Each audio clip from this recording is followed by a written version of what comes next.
सतगुरुदेव की जय। सर्वसंगत से प्रार्थना है, सत्संग प्रारंभ हो रहा है। कृपया सत्संग स्थल पर शांतिपूर्वक विराजमान होकर के श्रद्धा से सत्संग सुने। परमेश्वर की प्यारी आत्माओं से पुनर्निवेदन है, सत्संग प्रारंभ हो रहा है। कृपया सत्संग स्थल पर शांतिपूर्वक विराजमान होकर के श्रद्धा से सत्संग सुने। सत सही। संत रामपाल जी महाराज एक ऐसे महान संत जिन्होंने अपनी सतभक्ति, तत्व ज्ञान, करुणा और सेवा के बल पर समाज में नई मिसाल कायम की है।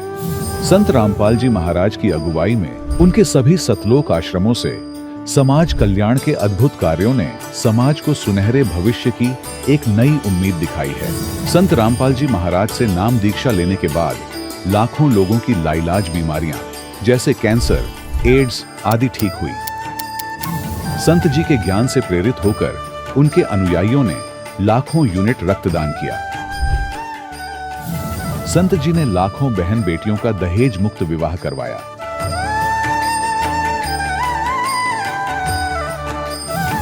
संत जी ने लाखों लोगों का नशा छुड़वाया, करोड़ों उजड़े परिवार बसे। संत जी के आश्रमों में समागम के दौरान निःशुल्क नेत्र चिकित्सा, दंत चिकित्सा प्रदान की जाती है।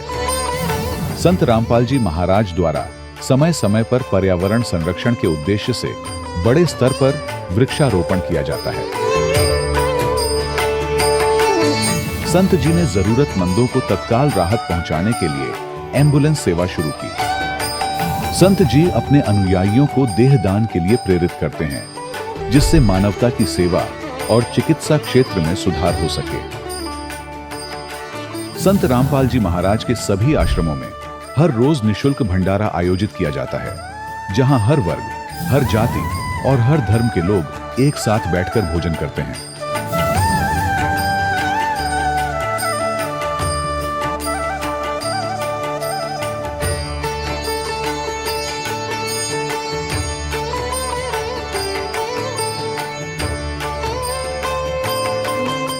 संत रामपाल जी महाराज की अन्नपूर्णा मुहिम ने गरीब और बेसहारा लोगों के जीवन में एक नई ऊर्जा और उम्मीद को जन्म दिया है।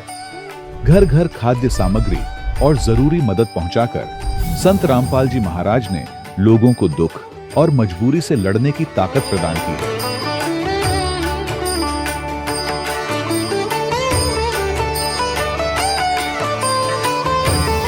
संत रामपाल जी महाराज द्वारा गरीब लोगों के लिए घर बनवाने का अद्भुत कार्य एक ऐसी मिसाल कायम कर रहा है जो सदियों सदियों संत जी की उदारता और दया भावना के तौर पर जाना जाएगा।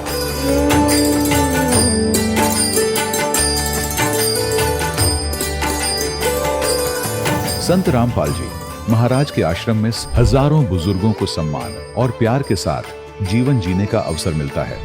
उनके खाने, रहने और स्वास्थ्य की पूरी जिम्मेदारी संत रामपाल जी महाराज उठाते हैं। अनाथ बच्चों के लिए संत रामपाल जी महाराज के सभी आश्रम किसी वरदान से कम नहीं। यहाँ उन्हें शिक्षा, संस्कार और भविष्य के लिए बेहतर अवसर प्रदान किए जाते हैं। चाहे बाढ़ हो, भूकंप या महामारी, संत रामपाल जी महाराज और उनके अनुयायी हमेशा ही जरूरतमंदों के लिए सबसे आगे खड़े रहते हैं। कोविड महामारी के दौरान संत रामपाल जी महाराज के आश्रमों से करोड़ों लोगों के लिए भोजन, दवाइयां और जीवन रक्षक सामग्रियां उपलब्ध कराई गई। चाहे गरीब की मदद हो या किसी शोषित और पीड़ित वर्ग के हक और सम्मान की लड़ाई, संत रामपाल जी महाराज ने हमेशा ही उनकी दबी आवाज को सरकारों तक पहुंचाया है और उन्हें उचित न्याय दिलवाने में अहम भूमिका अदा की है। समाज में आध्यात्मिक और सामाजिक मूल्यों के प्रति जागरूकता लाने में संत रामपाल जी महाराज हर कदम पर मानवता के सच्चे सेवक साबित हुए हैं। संत रामपाल जी महाराज का जीवन हमें सिखाता है कि सच्ची सेवा वही है जो निस्वार्थ भाव से की जाए। आइए हम भी इस महान सेवा के कार्य में इस महान संत से जुड़ें और संत रामपाल जी महाराज से नाम दीक्षा लेकर अपने जीवन को धन्य बनाएं।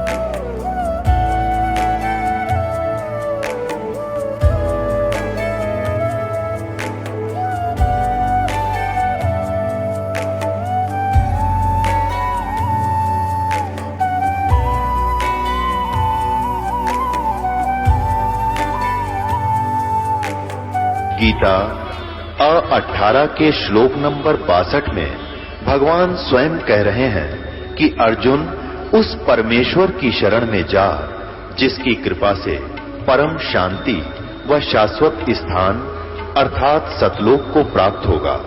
वो परमेश्वर कौन है, कहां है, कैसा है, जानने के लिए कृपया अवश्य सुनिए जगत गुरु तत्वदर्शी संत रामपाल जी महाराज के अमृत वचन। यूं तो हमारे देश में त्योहारों की एक लंबी फहरिस्त है और हर त्योहार के पीछे कोई न कोई कहानी, कोई न कोई मकसद जुड़ा होता है। लेकिन क्या आज उन मकसदों को भी जंग लग गया है? क्या त्योहार अब सिर्फ कैलेंडर पर लिखी एक तारीख बनकर रह गए हैं, जिनकी आत्मा कहीं खो गई है? आज हम बात करेंगे भारत के सबसे बड़े त्योहार दिवाली की। वही दिवाली जो हर साल कार्तिक मास की अमावस्या को मनाया जाता है। हम सब इस दिन सुख समृद्धि और रिद्धि सिद्धि के लिए माता लक्ष्मी और गणेश की पूजा करते हैं। पर सवाल यह है कि क्या यह समृद्धि अब सिर्फ बाजार के डिस्काउंट और EMI स्कीम्स तक सिमट कर रह गई है? जिस पर्व का मकसद भीतर का अंधकार मिटाना था, वो अब दिखावे और कान फाड़ देने वाली आतिशबाजी के धुएं में क्यों गुम हो गया है? और ये सिलसिला सिर्फ दिवाली पर नहीं रुकता। इसके ठीक बाद आने वाले गोवर्धन पूजा और भाई दूज जैसे पर्व तक जारी रहता है। तो आज के इस स्पेशल एपिसोड में हम इन्हीं त्योहारों की खोई हुई आत्मा को टटोलने की कोशिश करेंगे और इनसे जुड़े कुछ बुनियादी सवालों के जवाब ढूंढेंगे। तो चलिए शुरू करते हैं पहले सवाल से। सवाल 1, आखिर हम दिवाली मनाते क्यों हैं? कहने को तो हर त्योहार किसी न किसी धार्मिक कथा से जुड़ा होता है। एक कहानी जो हमें बताई जाती है, सुनाई जाती है, ताकि हम उसे समझ सकें। दिवाली की जड़ें त्रेता युग में भगवान राम के अवतार से जुड़ती हैं। किस्सा यह है कि नारद जी के एक श्राप के कारण भगवान विष्णु को मनुष्य रूप में जन्म लेना पड़ा, जो कि अयोध्या के राजा दशरथ के बेटे श्री रामचंद्र रूप में जन्मे। वही श्री राम जिन्हें विवाह के फौरन बाद 14 साल का वनवास झेलना पड़ा। वही वनवास जहां रावण ने माता सीता का हरण किया। और फिर वही कार्तिक मास की अमावस्या की रात, जब रावण का अंत करके 14 साल का वनवास काटकर श्री राम अपनी पत्नी सीता के साथ अयोध्या लौटे। कहते हैं उस दिन अयोध्या वासियों ने घी के दिए जलाकर अमावस्या की रात को रोशन कर दिया था, जो कि एक राजा के लौटने की खुशी थी, अन्याय पर न्याय की जीत का उत्सव था। पर सवाल यह है कि उस उत्सव की आत्मा आज कहां है? उस घी के दिए की जगह ले ली है बारूद और कान फाड़ देने वाले शोर ने। हर साल हम इसी मौके पर करोड़ों अरबों का धुआं हवा में घोल देते हैं। वही वायु प्रदूषण जिसका रोना हम साल भर रोते हैं, दिवाली पर परंपरा का चोला ओढ़ लेता है। अस्पतालों में जले हुए बच्चों की लाइनें लगती हैं, कई अपनी आंखें गंवा देते हैं, न जाने कितने घरों में आग लग जाती है। 7 साल के बच्चे के हाथ में पटाखा फूट गया, जिससे उसके हाथ और आंख पर काफी गंभीर चोट आई। क्या हुआ, कैसे लगा?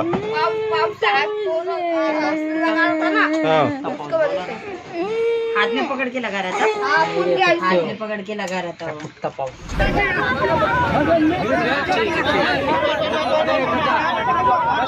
लगभग 1 घंटा हो गया। व्यवस्था जो है ना बहुत ही लचर पचर है, बिकॉज यहाँ पे जो है ना काफी ज्यादा। दिल्ली, पुणे, सागर, पटना, जालौन, सुपौल, किशनगंज, ये तमाम वो शहर हैं जहां दिवाली की रात कयामत की रात बनकर आई। बांसवाड़ा के खांडू कॉलोनी क्षेत्र में दिवाली की तैयारियों के बीच एक हादसे में 9 वर्षीय बच्चा फटाका फोड़ते समय झुलस गया। पुडुचेरी में दिवाली के दिन एक दर्दनाक हादसे की तस्वीरें सामने आई हैं। स्कूटर पर पटाखे लेकर जा रहे एक पिता और उनके 7 साल के बेटे की मौत हो गई। स्कूटर पर ले जा रहे पटाखे में जबरदस्त धमाका हो गया, जिससे दोनों की मौके पर ही मौत हो गई। यह हादसा पुडुचेरी विल्लुपुरम सीमा पर कल दोपहर में हुआ और ये पूरी घटना वहां लगे एक सीसीटीवी कैमरे में कैद हो गई। इस घटना का वीडियो सोशल मीडिया पर वायरल हो रहा है। जशपुर से बड़ी खबर, 9 साल के बच्चे की मौत हो गई है। बताया जा रहा है कि पटाखा फोड़ते समय यह हादसा हुआ और 9 साल के बच्चे की दर्दनाक मौत हो गई। कांच के गिलास ढककर फोड़ रहा था पटाखा। कांच के टुकड़े बच्चे के सीने में घुसे और इलाज के दौरान बच्चे ने दम तोड़ दिया। दिल्ली के अलीपुर इलाके में एक पटाखा फटने से 28 अक्टूबर को 9 साल के बच्चे की मौत हो गई। खेल खेल में बच्चे ने पटाखे को जलाकर स्टील के ग्लास में रख दिया। पटाखा फटते ही ग्लास का एक हिस्सा बच्चे के शरीर में घुस गया, जिसकी वजह से उसकी मौत। दिवाली से 2 दिन पहले केरल में बड़ा हादसा हुआ है। जी हाँ, बड़ा हादसा हो गया केरल में। केरल के कासरगोड में धमाका हुआ। आतिशबाजी के दौरान ये हादसा हुआ। पटाखा गोदाम तक चिंगारी पहुंच गई। हादसे में 150 लोग घायल हुए हैं, 8 लोग गंभीर झुलसे हैं, जख्मी। ये देखिए तस्वीरें, भयंकर ब्लास्ट की तस्वीरें सामने आई हैं, जैसे कोई बम फटा। दिवाली से 2 दिन पहले केरल में बड़ा हादसा हो गया है। केरल के कासरगोड में ये धमाका हुआ, जबरदस्त ब्लास्ट हो जाता है। आतिशबाजी के दौरान पटाखा गोदाम तक चिंगारी पहुंच जाती है और पूरा इलाका दहल जाता है, थरथरा जाता है, कांप उठता है। पटाखा गोदाम तक चिंगारी पहुंची और भयंकर ब्लास्ट हुआ, जैसे कोई मिसाइल वहां पर गिरी हो, बम फटा हो। हादसे में 150 लोग घायल हो गए, जख्मी हो गए। 8 लोग गंभीर रूप से घायल बताए जा रहे हैं, जिनका इलाज चल रहा है, उपचार चल रहा है। सभी घायल।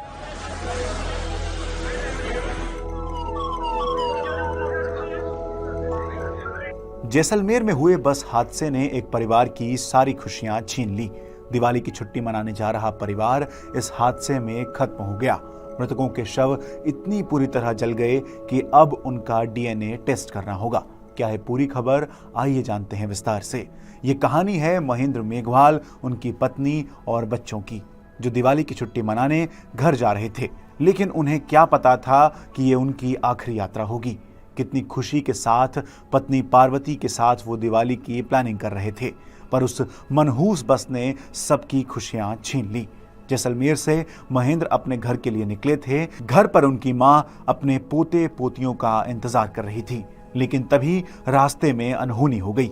इस अनहोनी ने कई परिवारों की खुशियां छीन ली। दिवाली का त्योहार सबके लिए मातम में बदल गया। दर्शकों, एक तरफ हम समृद्धि की देवी को बुला रहे हैं और दूसरी तरफ अपनी ही हवा, अपनी ही सेहत और अपनी ही संपत्ति को आग लगा रहे हैं। यह कैसा त्योहार मनाना हुआ? संत रामपाल जी महाराज अपने सत्संगों में बताते हैं कि ऋग्वेद में साफ साफ ज्योति यज्ञ यानी देशी घी का दीपक जलाने से होने वाले हवन और उससे आत्मा की शुद्धि की बात की गई है। ऋग्वेद मंडल 9 सूक्त 86 मंत्र 10 में लिखा है कि परमात्मा अपने मूल स्थान में भिन्न भिन्न स्थानों पर भिन्न भिन्न रूप बनाकर विराजमान है। वह सर्व जीवों व देवताओं का उत्पत्ति करता है। उस परमेश्वर से लाभ प्राप्ति के लिए धार्मिक अनुष्ठानों को करना चाहिए। उनमें से एक ज्योति यज्ञ भी है, जिससे परमात्मा साधक को इस लोक का भी सुख देता है तथा परलोक प्राप्ति अर्थात पूर्ण मोक्ष रूपी अनमोल रत्न भी प्राप्त कराता है। तो क्या यह साफ नहीं है? हमारी दिवाली को दिखावे और बाजारवाद का कीड़ा खोखला कर रहा है। शास्त्रों में बताई गई असल दिवाली कहीं गुम हो गई है और उसकी जगह ले ली है इस बिगड़े हुए जानलेवा स्वरूप ने। लेकिन कहानी सिर्फ यहीं खत्म नहीं होती।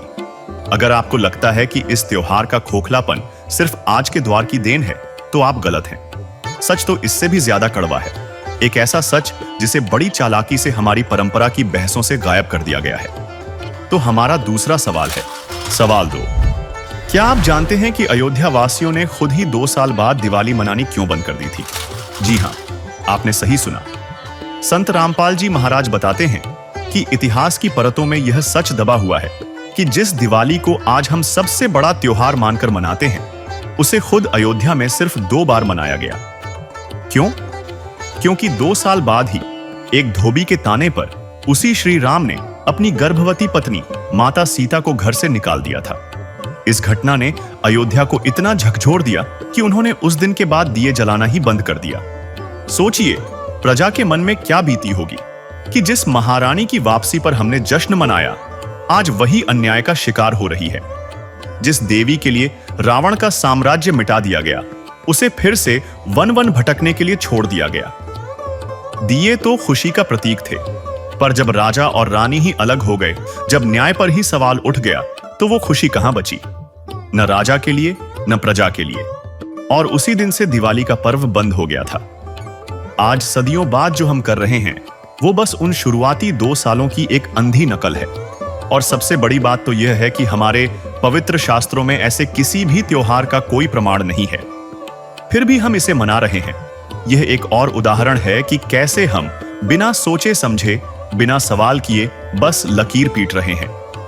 और ऐसे मनमाने त्योहारों से लोगों को कोई आत्मिक लाभ नहीं हो सकता, क्योंकि गीता अध्याय 16 श्लोक 23 स्पष्ट करता है कि शास्त्र विरुद्ध क्रियाओं से कोई सुख की प्राप्ति नहीं होती। इसी विषय में अब सुनिए संत रामपाल जी महाराज का सत्संग। एक जैसे त्योहार आते हैं, कोई बात हुई, वो व्यर्थ के खर्चे, ये त्योहार मनाते हैं दिवाली का, दीपावली, ये किस लिए मनाते हैं कि भगवान श्री राम सीता जी को लेकर घर लौटे थे। और फिर चलो पहले तो देसी घी के दीप जलाए जाते थे, हवन हो जाता था, वो भी बढ़िया बात थी। लेकिन एक दिन हवन कर देने से बात नहीं बनती। अपना रोज लगावे घी की दीप है, रोज हवन करे वो। और जब सीता जी को घर से निकाला, फिर भी मनाओ तुम उसने, फिर भी दिवाली मना रहे हो। सीता तो घर से निकाल दी गई थी जिसके आने की खुशी में, और वो दीप जलाए गए थे, और फिर वह निकाल दी करते। वो तो दुखी हुई, वहाँ जंगल में टाइम पास करा बेचारी ने सह परिवार।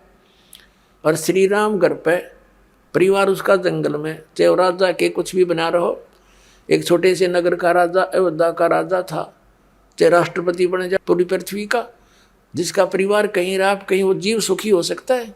और फिर भी दिवाली बनावें और दीप जलावें। तो इस तरह की जो क्रियाएं हैं ये परंपरा है, सूझबूझ का कार्य नहीं है। फिर बम छोड़ते हैं त्योहार के दिन, तरह का जो कितना प्रदूषण फैलाते हैं, आग लग जाती है। तो यह परंपरा बनाई तो बच्चे आकर्षित हुए, इसको समाप्त करेंगे धीरे धीरे। और क्या की खुशी, एक भगत कह रहा था, बोला जी नाम लेने के बाद ज्ञान हुआ हमें, और पहली बार त्योहार मनाया हमने अपना। हमने 10 वर्ष हो गए ना दिवाली मना ली, ना तीज त्योहार मनाए, और ना होली मनाई। कारण क्या रहा कि हमारा परिवार है, 5-6 भाई हैं, मेरे दादा है, उसमें किसी का कोई मृत्यु हो जाती है, कभी हमारे घर में हो जाती है। पिछली बार मेरी बहन विधवा होगी, सारा 1 साल तो फिर मनाना ही नहीं कुछ भी, 1 वर्ष पूरा नहीं हुआ इतना दूसरी घटना घट लेती है। और 10 वर्ष हो गया हमने कोई त्योहार मना के नहीं देखा। फिर कहाँ गई वो दीपावली। और परमात्मा कहते हैं इसे गंदे लोक में, जैसे नानक साहब जी से कहा था कि आप यहाँ खुशी नज़र नहीं आते, मायूस बने रहते हो। तब नानक साहब जी ने कहा था, ना जाने काल की कर डारे, किसी भी ढल जा पासावे, अर्जी नाते सरते मौत खुड़क दी, उन्होंने के डांसावे। दिवाली के उपलक्ष्य में माता लक्ष्मी जी की भी पूजा की जाती है। यानी दीपावली का जो त्योहार मनाया जाता है उसमें विशेष तो लक्ष्मी जी की ही पूजा होती है, और बाकी तो राम का दिखावा होता है एक दीपक लगाकर। दर्शकों, श्री रामचंद्र जी श्री विष्णु जी ही थे, और माता सीता जी स्वयं माता लक्ष्मी जी ही थी। जब श्री राम जी व माता सीता जी वनवास से वापस अयोध्या आए थे, तब उनके आने की खुशी में घर घर में घी के दीप जलाकर खुशी मनाई गई थी। दर्शकों, 2 वर्ष बाद किसी कारण से माता सीता जी यानी माता लक्ष्मी जी को घर से बाहर भगवान श्री रामचंद्र जी यानी श्री विष्णु जी ने निकाल दिया। उसने वन में कष्टमय जीवन जिया। माता सीता जी ने आजीवन कष्ट उठाए। उसके बाद अयोध्या नगरी में मातम छा गया था। दीपावली नहीं मनाई गई। विचार करो, दिवाली के दिन लक्ष्मी जी की पूजा की जाती है, क्या उसके वन में जाने की खुशी में मनाई जा रही है? कुछ तो विवेक से काम लो। दूसरी बात, श्री रामचरितमानस यानी रामायण ग्रंथ की रचना श्री तुलसीदास जी ने श्री रामचंद्र जी के जन्म के लाखों वर्ष बाद अब कलयुग में विक्रमी संवत 1631 यानी सन 1574 ईस्वी में लिखा था। इसके बाद श्री राम जी की कथा फिर से प्रकाश में आई है। लगभग 100 वर्ष से यानी सन 1924 ईस्वी के बाद दीपावली का पर्व हिंदुओं के अंदर फिर से प्रचलन में आया। विचार करें, द्वापर युग में श्री कृष्ण जी हुए, कहीं प्रमाण दिखा दो कि श्री कृष्ण जी ने या द्वारिका वासियों ने या वृंदावन वासियों ने या मथुरा वासियों ने कभी दीपावली का त्योहार मनाया हो। दर्शकों, इसका कहीं प्रमाण नहीं है कि उन्होंने ऐसे किया हो। इससे स्पष्ट हो जाता है कि ये अब मनमुखी लोगों द्वारा मनमाना आचरण करके केवल प्रदूषण फैलाया जा रहा है। इसलिए ये दीपावली का त्योहार मनाना व्यर्थ है, इसमें कोरा प्रदूषण फैलाना ही है। श्री विष्णु जी यानी श्री राम जी तथा माता लक्ष्मी यानी माता सीता जी के कष्टमय जीवन को याद करते हुए इस काल के लोक से निकलकर सतलोक यानी गीता अध्याय 18 श्लोक 62 में बताए सनातन परम धाम को प्राप्त करने के लिए साधना करनी चाहिए। इस कथा यानी रामायण का यह निष्कर्ष निकलता है। हम संत रामपाल जी महाराज के शिष्य संत रामपाल जी महाराज द्वारा बताई गई वो सत साधना करते हैं, जिसमें श्री लक्ष्मी जी, श्री विष्णु जी और सभी इन 5 मुख्य देवताओं की साधना करते हैं।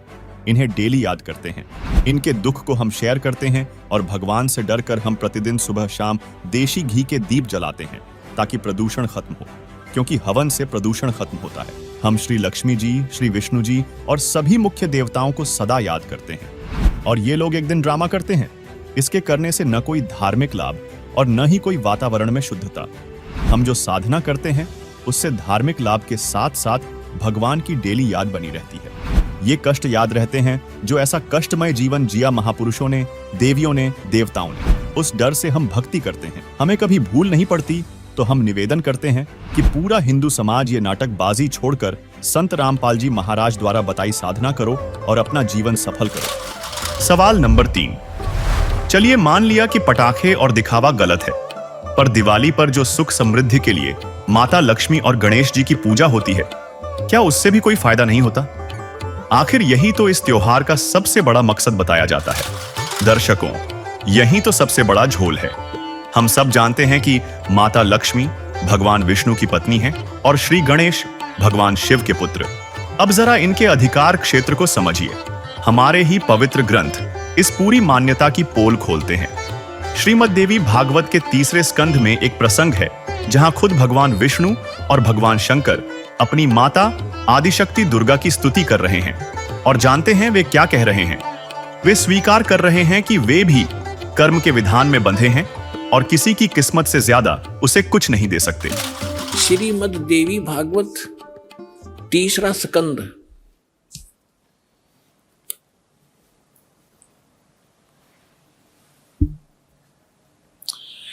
ये गीता प्रेस गोरखपुर से प्रकाशित है।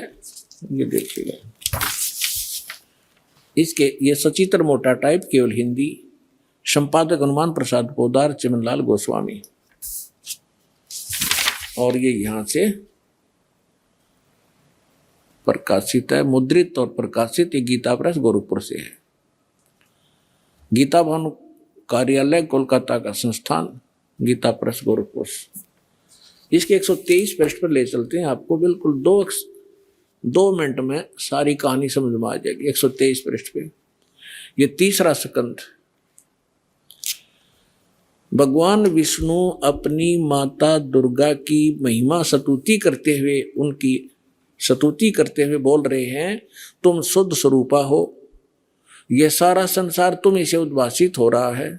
मैं ब्रह्मा और शंकर हम सभी तुम्हारी कृपा से विद्यमान हैं। हमारा आविर्भाव माने जन्म, तिरोभाव माने मृत्यु। हमारा तो जन्म और मृत्यु हुआ करता है। केवल तुम ही नित्य हो, जगत जननी हो, प्रकृति और सनातनी देवी हो। ये प्रकृति शब्द याद रखना कि दुर्गा को प्रकृति भी कहते हैं। जिस समय दास आपको श्रीमद् भगवत गीता में यह सिद्ध करेगा कि ब्रह्मा विष्णु महेश की उत्पत्ति दुर्गा से हुई है और गीता में वर्णित है, उस समय प्रकृति शब्द आपका काम आओगा कि प्रकृति दुर्गा को कहते हैं। गीता के अंदर 2 प्रकृति बताई है। एक तो जड़, जैसे ये अग्नि वायु हवा आदि, और एक चेतन ये दुर्गा प्रकृति है। तो इसलिए कहते हैं आप ही प्रकृति हो। और फिर भगवान शंकर क्या कहते हैं देखिएगा। भगवान शंकर बोले, देवी यदि महाभाग विष्णु तुम्ही से प्रकट हुए हैं, उनके बाद उत्पन्न होने वाले ब्रह्मा भी तुम्हारे बालक हुए, फिर मैं तमोगुणी लीला करने वाला, क्या मैं तमोगुणी लीला करने वाला शंकर क्या तुम्हारी संतान नहीं हुआ? अर्थात मुझे भी उत्पन्न करने वाली तुम ही हो शिवे। संपूर्ण संसार की सृष्टि करने में तुम बड़ी चतुर हो। इस संसार की सृष्टि, स्थिति और संहार में तुम्हारे गुण सदा समर्थ हैं। उन्हीं तीनों गुणों से उत्पन्न हम ब्रह्मा विष्णु एवं शंकर नियमानुसार कार्य में तत्पर रहते हैं। अपनात्माओं, इस पवित्र पुराण के चंद पंक्तियों ने 4-5 कंसेप्ट क्लियर कर दिए। नंबर 1, ब्रह्मा विष्णु महेश की जन्म मृत्यु होती है, ये अविनाशी नहीं है। दूसरा ये कर दिया कि दुर्गा प्रकृति को कहते हैं। तीसरा ये हो गया कि प्रकृति दुर्गा इनकी माँ है। और चौथा ये हो गया कि रजगुण ब्रह्मा है, सतगुण विष्णु, तमगुण शिव जी। और पांचवा ये हो गया कि ये भगवान केवल वर्क डन दे सकते हैं, जैसा जिसका कर्म है इसमें ये कोई परिवर्तन नहीं कर सकते, ये इससे सिद्ध हो। अब आप खुद सोचिए, ये तो वही बात हो गई कि मिनिस्ट्री में बैठे बड़े अफसर खुद कह रहे हैं कि उनके हाथ में कुछ नहीं है, सब ऊपर से तय होता है। तो जब खुद विष्णु जी और शिव जी हमारे कर्मों में फेरबदल नहीं कर सकते, तो उनकी पत्नी और उनके पुत्र हमारी किस्मत को कैसे बदल सकते हैं? इससे यह शीशे की तरह साफ हो जाता है कि इनकी पूजा से भी हमें उतना ही मिलता है जितना हमारे कर्मों में पहले से लिखा है। एक दाना कम नहीं, एक दाना ज्यादा नहीं। लेकिन हमारे ही सदग्रंथों में एक ऐसी परम शक्ति का भी वर्णन है, एक ऐसे सुप्रीम अथॉरिटी का जिक्र है जो कर्म के इस विधान को भी बदल सकता है, जो हमें किस्मत से भी ज्यादा दे सकता है। इसीलिए उसे बंदी छोड़ और पाप नाशक कहा गया है। वो कौन है? अब सुनिए संत रामपाल जी महाराज का अनमोल सत्संग। तो हमने अभी तक न तो सत्यनारायण का ज्ञान था और न ही सतलोक का। गीता जी अध्याय नंबर 18 के श्लोक नंबर 62 में कहा कि अर्जुन तू सर्वभाव से उस परमेश्वर की शरण में जा, उसकी कृपा से ही तू परम शांति को और सनातन परम धाम को प्राप्त होगा। उसी परमेश्वर की कृपा से सनातन परम धाम और परम शांति। जब तक जन्म मृत्यु है जीव को शांति नहीं हो सकती, क्योंकि इस पृथ्वी पर आप किसी भी जीव को देख लो, किसी को भी चैन नहीं है। हम राजा लोगों को ये समझते थे ये बड़े सुखी हैं, इन जैसा दुखी धरती पर इंसान नहीं, ये सत्कर मान लें। अब इनके बस की बात नहीं, ये राज ना करें क्योंकि इनके भाग में लिख रखा है, इसकी इनकी किस्मत है, पिछले पुण्य है। उन पुण्यों के प्रतिफल में उनको ये समस्या मिली हुई है। देखो, एक छोटे से परिवार का एक मुखिया होता है जिसमें 5-7 सदस्य होते हैं। उनकी व्यवस्था में वो कितना दुखी रहता है। किसी कोई बीमार हो गया, किसी के कपड़े लेने हैं, किसी की फीस भरनी है, फिर विवाह के योग्य हो गए, विवाह ना हुआ तो चिंता होगी, तो फिर आगे मनवाने और समस्या, पुत्र ना हुए उनका तो समस्या। तो कहने का भाव ये है, वो एक ही छोटे से परिवार के पोषण में रात को भी सपने में भी दुखी रहता है। और राजा तो एक बहुत बड़े क्षेत्र का मुखिया बन जाता है, पिता बन जाता है। राजा प्रजा का पिता होता है और उसको कितनी चिंता रहती है, कहीं फ्लड आ गया है तो राजा को धक्कदेसी होगी कि दुर्घटना होगी तो उसी को समस्या होती है। कहीं कुछ बनाना है, कहीं कोई अशांति फैल गई है, कोई एमएलए खिसकन की सोच रहा है तो नींद आवे नहीं। तो यहां कहते हैं परमात्मा कि यहां शांति नहीं किसी प्राणी को। राजा लोग, निर्धन तो सोचता है धनवान सुखी, धनवान सोचते हैं कि राजा सुखी। राजा सोचता है कि भाई स्वर्ग में बताओ सुख तो वहां होगा। ये सत्कर मान लेना आप। इन राजा लोगों को सुख नाम की चीज नहीं है, सपने में भी नहीं सुख इनको। और फिर ये सोचते हैं स्वर्ग में सुख है। जिन बकवादों को हम सुख मानते हैं वो सुख नहीं है। परमात्मा कहते हैं झूठे सुख को सुख कहे ये मान रहा मनमोद, ये सकल जबीना काल का कुछ मुख में कुछ कोद।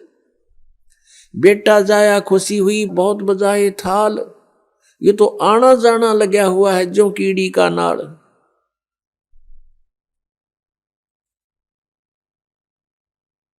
अब राजा सोचते हैं कि स्वर्ग में सुख होगा, अब स्वर्ग के देवता जो उनकी दुर्गति, उनके इतिहास पढ़कर देखो पुराणों में,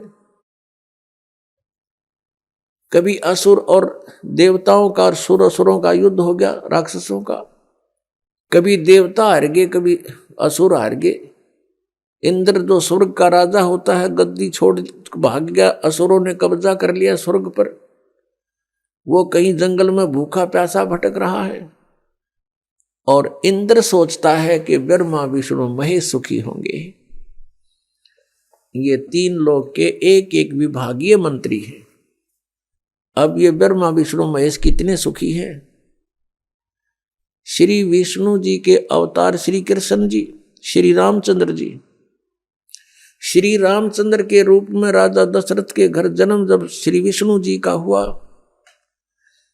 युवा हुए, युवा होते विवाह हुआ, विवाह होते ही वनवास हुआ, वनवास से सीता का हरण हुआ, यानी उसकी पत्नी का रावण उठा ले गया, और फिर रावण के साथ युद्ध हुआ। पुण्यात्माओं, करोड़ों व्यक्ति मारे गए वहां पर। तब सीता की वापसी हुई। वापसी आने पर बड़ी खुशी बनाई, नगरी में दीप जलाए गए घी के। सीता के वापस, श्री राम के वापस आने पर, सीता लौटा लाने पर, और कुछ दिनों के बाद सीता जी का निष्कासन कर दिया श्री रामचंद्र जी ने स्वयं ही। किस बात पर के एक धोबी ने व्यंग कस दिया, वो अपनी पत्नी को धमका रहा था रात्रि के समय। वो किसी उस आपस में कहा सुनी होने से उस धोबी की पत्नी घर से बाहर चली गई थी कहीं अपने रिश्तेदारी में। फिर वो वापस लेकर आया तो उसको धमका रहा था कि मैं तुझे घर नहीं रखूंगा, तू 3 दिन कहाँ रही, मैं दशरथ के पुत्र जैसा नहीं हूं जो वहां पर 12 वर्ष तक रावण के पास रही, उसको फिर घर ले आया। उधर से श्री रामचंद्र जी राजा थे अयोध्या के।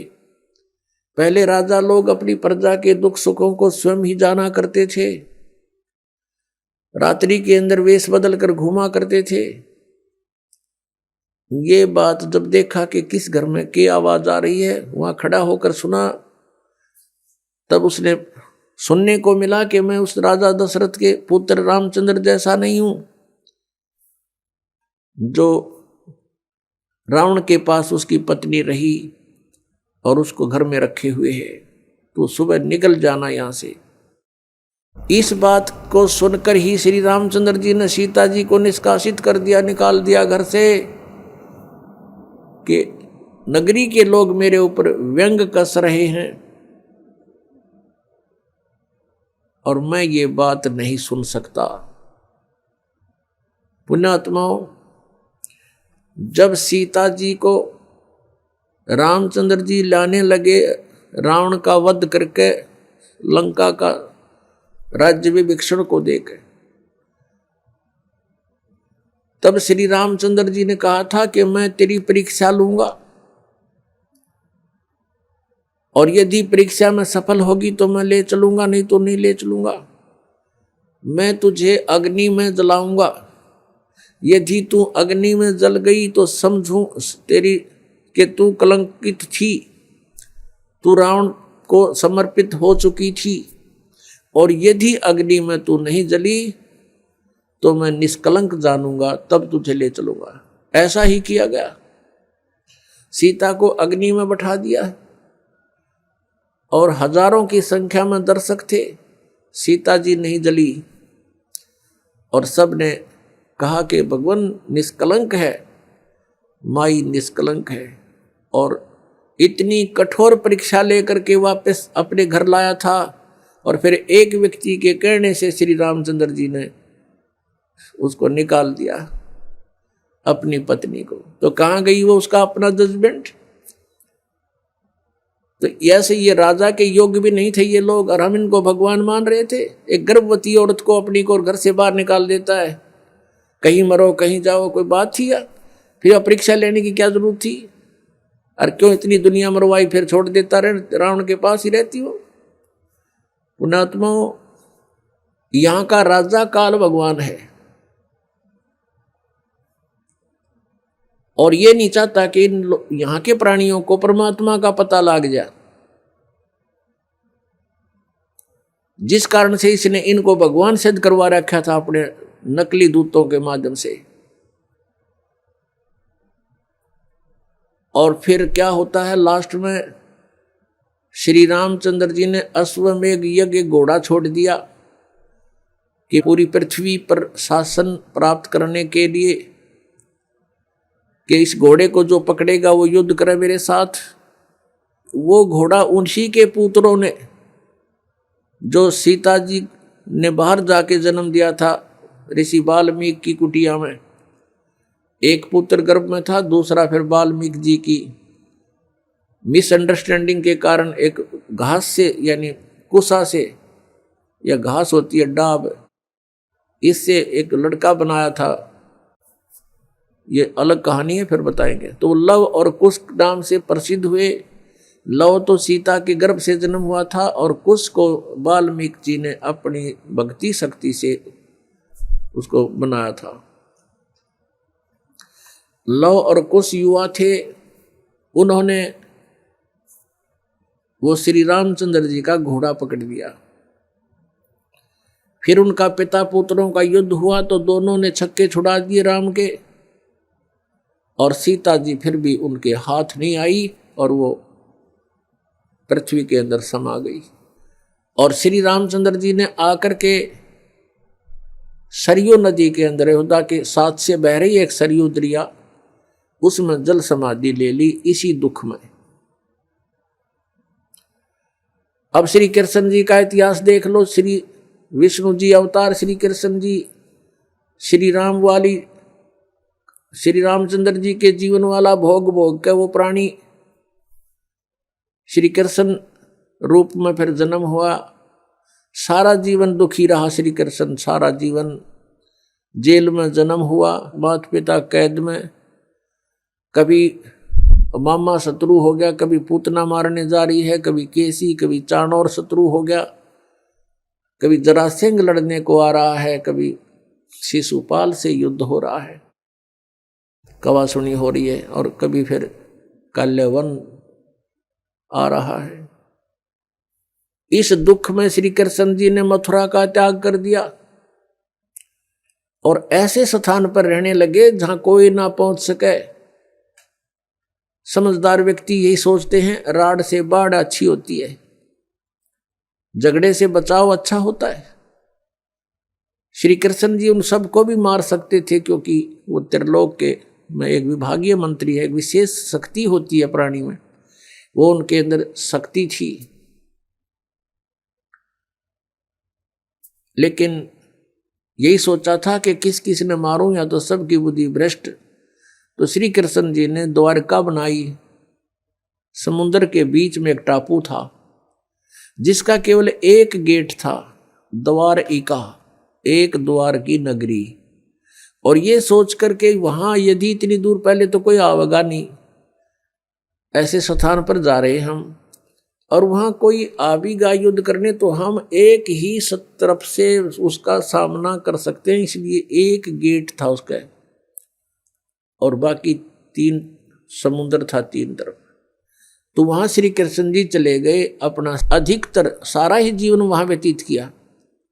यहाँ तो ज़्यादा से ज़्यादा 18 साल के 20 वर्ष के तक यहाँ रहे थे द्वारका में, और बाकी फिर लगभग 200 वर्ष तक जिए थे श्री कृष्ण जी, और बाकी का समय द्वारका में व्यतीत किया था उन्होंने। तो अब ये जो लोग अनजान संत ऋषि, ये गुरु नकली हमें भ्रमित करते हैं कि द्वारका का उस गोवर्धन की परिक्रमा करनी चाहिए और वृंदावन अवश्य जाना चाहिए, मथुरा में अवश्य जाना चाहिए, वहाँ हमारे भगवान ने लीला की है, उनके चरण कमल टिके हैं, वहाँ घूमा करते थे, स्नान किया करते थे।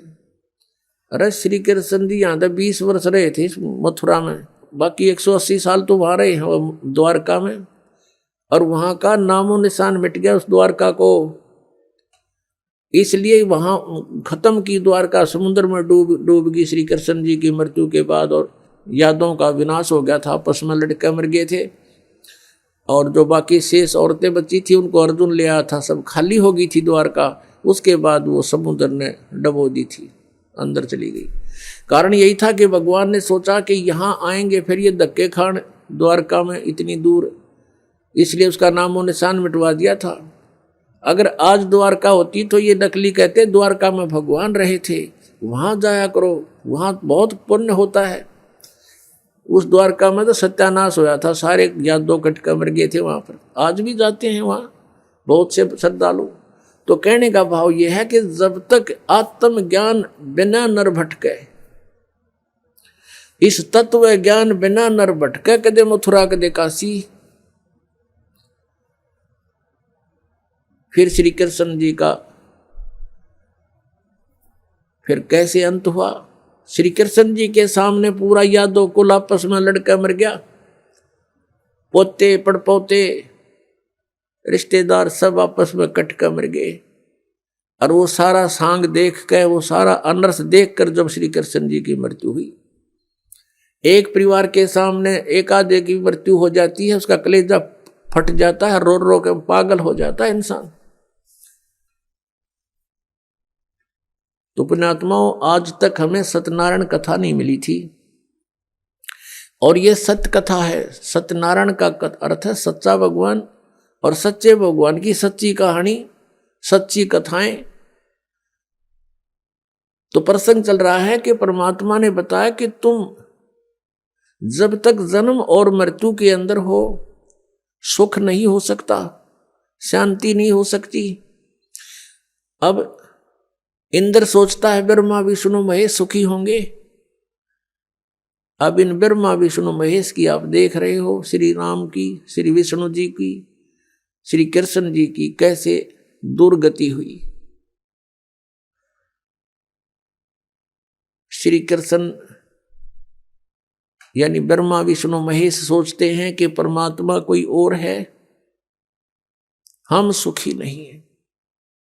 अब प्रसंग चल रहा है कि सत्यनारायण कथा जो है, सत्यनारायण का अर्थ है अविनाशी परमात्मा। ब्रह्मा विष्णु महेश ये सत्यनारायण नहीं है। श्री विष्णु जी को हम सत्यनारायण जानकर किसकी कथा सुना और सुनाया करते थे, सुनते और सुनाते थे। आपको दिखाते हैं कि श्री ब्रह्मा जी, श्री विष्णु जी, श्री शिव जी ये सत्यनारायण नहीं थे, अविनाशी भगवान नहीं थे, ये नाशवान थे, इनकी जन्म मृत्यु होती थी। एक झलक दिखाएंगे आपको, समझदार को संकेत बहुत होता है। देखिएगा श्रीमद् देवी भागवत, श्रीमद् देवी भागवत गीता प्रेस गोरखपुर से प्रकाशित है। इसके संपादक हैं हनुमान प्रसाद पोदार, चिमन लाल गोस्वामी। ये कहाँ से मुद्रित है? प्रकाशक एवं मुद्रक हैं गीता प्रेस गोरखपुर, गोविंद भवन कार्यालय कोलकाता का संस्थान। इसका एक थोड़ी सी झलक दिखाते हैं। 123 पृष्ठ, तीसरा स्कंध, 123 पृष्ठ है। ये तीसरा स्कंध। भगवान विष्णु, श्री विष्णु जी अपनी माता दुर्गा की स्तुति करते हुए बता रहे हैं, तुम शुद्ध स्वरूपा हो, ये सारा संसार तुम से उद्भासित हो रहा है। मैं ब्रह्मा और शंकर हम सभी तुम्हारी कृपा से विद्यमान हैं। हमारा आविर्भाव और तिरोभाव हुआ करता है। आविर्भाव माने जन्म और तिरोभाव माने मृत्यु। हमारा तो जन्म और मृत्यु हुआ करता है। केवल तुम ही नित्य हो, जगत जननी हो, प्रकृति और सनातनी देवी हो। ये प्रकृति दुर्गा को कहते हैं, ये भी ध्यान रखना, ये गीता जी में काम आओगा आपके। भगवान शंकर बोले, देवी यदि महाभाग विष्णु तुम्ही से प्रकट हुए हैं तो उनके बाद उत्पन्न होने वाले ब्रह्मा भी तुम्हारे बालक हुए। फिर मैं तमोगुणी लीला करने वाला शंकर क्या तुम्हारी संतान नहीं हुआ? अर्थात मुझे भी उत्पन्न करने वाली तुम ही हो। ये स्पष्ट हो गया। शंकर भगवान कहता है कि मैं जब ब्रह्मा भी आपसे उत्पन्न हुआ तो उसके बाद मेरी उत्पत्ति हुई, क्या मैं आपका बच्चा नहीं हुआ? मुझे भी उत्पन्न करने वाली तुम ही हो। शिवे, संपूर्ण संसार की सृष्टि करने में तुम बड़ी चतुर हो। ये शिवे उसी को बोलते हैं, दुर्गा को। इस संसार की सृष्टि, स्थिति और संहार में तुम्हारे गुण सदा समर्थ हैं। उन्हीं तीनों गुणों से उत्पन्न हम यानी ब्रह्मा, विष्णु एवं शंकर, रजगुण ब्रह्मा, सतगुण विष्णु, तमगुण शिव जी, शंकर भगवान नियमानुसार कार्य में तत्पर रहते हैं। अब इस पवित्र पुराण ने, इस श्रीमद् देवी भागवत पवित्र पुराण ने 4 कंसेप्ट क्लियर कर दिए। एक तो ये कि ब्रह्मा विष्णु महेश नासवान है, इनकी जन्म मृत्यु होती है, ये सत्यनारायण नहीं है। और दूसरा ये हो गया कि दुर्गा इनकी माता है तीनों की। तीसरा ये हो गया कि रजगुण ब्रह्मा, सतगुण विष्णु, तमगुण शिव जी। और चौथा कंसेप्ट ये क्लियर हो गया कि ये केवल नियमित कार्य ही कर सकते हैं, यानी जिसके भाग्य में जो कुछ लिखा है उतना ही दे सकते हैं। दुख है तो दुख ही देंगे, ये उसमें परिवर्तन नहीं कर पाओगे। और सुख है आपके भाग्य में तो उसको भी यदि आप इनकी भक्ति करते हो तो निर्बाध दिला देंगे। लेकिन ये कर्म, आपके कर्म में दुख है तो उसको परिवर्तन नहीं कर सकते। ये किसी भी प्रकार के पाप कर्म दंड का नाश नहीं कर सकते, ना संचित कर्म को नाश कर सकते और न ही ये प्रारब्ध के कर्म का नाश कर सकते। और संचित जो हम कर रहे हैं, जो क्रियावान है, ये भी उसको नहीं बदल सकते। जैसे महाभारत का युद्ध हुआ, श्री कृष्ण जी ने बहुत कोशिश की, यानी विष्णु जी ने, कि ये युद्ध ना हो। उनकी 100 प्रयत्न करने पर भी युद्ध होकर ही रहा। तो जो क्रियावान कर्म थे वह भी ना बचे, उनको भी नहीं चेंज कर सके। कितना अनर्थ हुआ, करोड़ों व्यक्ति मारे गए। वो सारा पाप पांडवों के सिर पर रखा गया। और प्रारब्ध के कर्म को ये अपना भी नहीं काट सकते। प्रारब्ध तो दूसरों का कैसे काटेंगे? जैसे श्री राम रूप में श्री रामचंद्र जी ने सुग्रीव के भाई बाली को मारा था। धोखा देकर वृक्ष की ओट लेकर तीर मारा था। उसका भी बदला देना पड़ा, वो भी कर्म दंड भोगना पड़ा। उसके प्रारब्ध में लिखा गया वो कर्म श्री कृष्ण रूप में। जो बाली वाली आत्मा थी वो तो एक शिकारी बना और श्री राम वाली आत्मा श्री कृष्ण बने। और श्री कृष्ण जी का वध विषाक्त तीर यानी जहर से बुझे हुए तीर मारकर उस एक शिकारी ने उनका वध किया। तो उनका अपना भी कर्म भोगना पड़ा उन भगवानों को, जिनकी हम गुण गाया करते थे, जिनको सर्वशक्तिमान बताया करते थे। तो वो भी सर्वशक्तिमान नहीं पाए, ये अविनाशी भी नहीं पाए, क्योंकि इनकी जन्म मृत्यु होती है। इनके पिता कौन है? इनके पिता काल रूपी ब्रह्म है। पुण्यात्माओं, सत्संग के अंदर परमात्मा की याद दिलाई जाती है, आत्मा और परमात्मा की स्थिति बताई जाती है। कौन से कर्म अच्छे हैं, कौन से बुरे हैं, ये याद दिलाई जाती है। और आपको जो मिशन से जुड़ता है, जो भगवान चाहता है, उसको स्ट्रिक्टली कहा जाता है कि ये पाप नहीं करोगे, ऐसा नहीं करोगे तो तुम सफल होगे। सच्चाई है ये। तो फिर वो आपके क्रियावान कर्म भी बदलवा दिए जाते हैं। जैसे कोई शराब पीता है, कोई चोरी करता है, कोई मिलावट करता है, कोई जारी करता है, कोई और बकवाद करता है, वो सब छुटवाई जाती है। वो क्रियावान कर्मों को भी चेंज कर दिया जाता है। प्रारब्ध के अंदर आपकी किस्मत में कोई जबरदस्त दुख है, उसको भी परमात्मा हल्का करके नाश कर देते हैं। परमेश्वर शरण में आने से आई टले बला, और जय मस्तिष्क में जय भाग्य में सूली हुआ कांटे में डर जा। यदि आपके भाग्य में कहीं मृत्यु दंड लिखा हो, कहते कांटा लाग के, मनमाने ठोकर लाग के, अंगूठा फूट के जीवन बच जा, इतना हल्का करके परमात्मा वो कबीर परमेश्वर आपके प्रारब्ध में लिखे हुए पाप कर्म का विनाश कर देते हैं, और संचित जो कर्म आपके वहां रखे हैं डिपॉजिट, उसका भी नाश कर देते हैं। तो चलिए अब हम अपने पवित्र वेदों में ही देखते हैं कि परमात्मा पाप नाश कर सकता है या नहीं। देखिए यजुर्वेद अध्याय 8 मंत्र 13। दर्शकों, यजुर्वेद अध्याय 8 मंत्र 13 में 6 बार लिखा है कि परमात्मा साधक के घोर पाप का भी नाश कर सकता है।